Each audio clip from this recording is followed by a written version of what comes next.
like when you walk in a home, do you identify whether they're actually grieving or not? Or do you try to sit softly with them and ask them to tell you memories about the home? Yeah, well, I think anyone leaving a home at any age, there is going to be some grief because, Yeah. again, of all the memories and that are associated with the home. Yeah. Absolutely. I think it's important to share those memories and keep those Yeah. memories alive. Yeah. No Yeah. matter where you go, Yeah. you could say, yeah, remember that pool party we had when so and so got pushed in and Yeah. they got all mad and then the dog went in after them and you know, Yeah.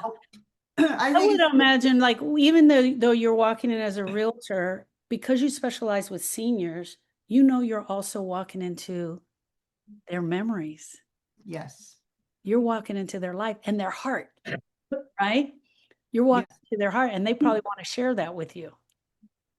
And I'm honored to be able to share those important and valuable family memories with anyone. I Yeah. mean, that's what makes us happy is just being able to share memories of your life. Yeah. Felicia, I would imagine that for a lot of the seniors, when you walk in their house and you're trying to help them make these decisions, be the resource for them, they probably haven't had a chance to share these memories with anyone for a very long time. Their kids, their next door neighbor, or people just get tired of hearing the story. Right? And that can be a part of the grieving experience as well, right?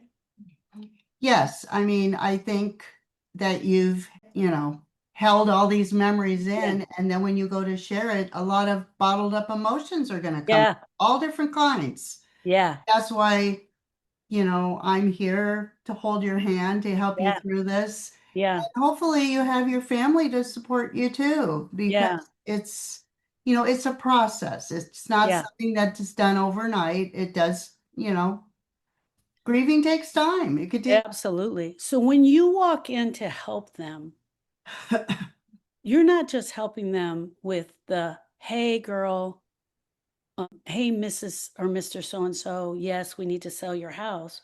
You're also helping them with other things like, what do I do with my stuff? correct. Like, where do I put this? What if my children don't want it? Is that correct? Yes. So, yeah, I mean, typically you're going to be moving to a smaller location, whether it's you're downsizing to a smaller home or condo or assisted living. But my advice is just to start slowly. There's no rule that says everything has to be sorted in one weekend.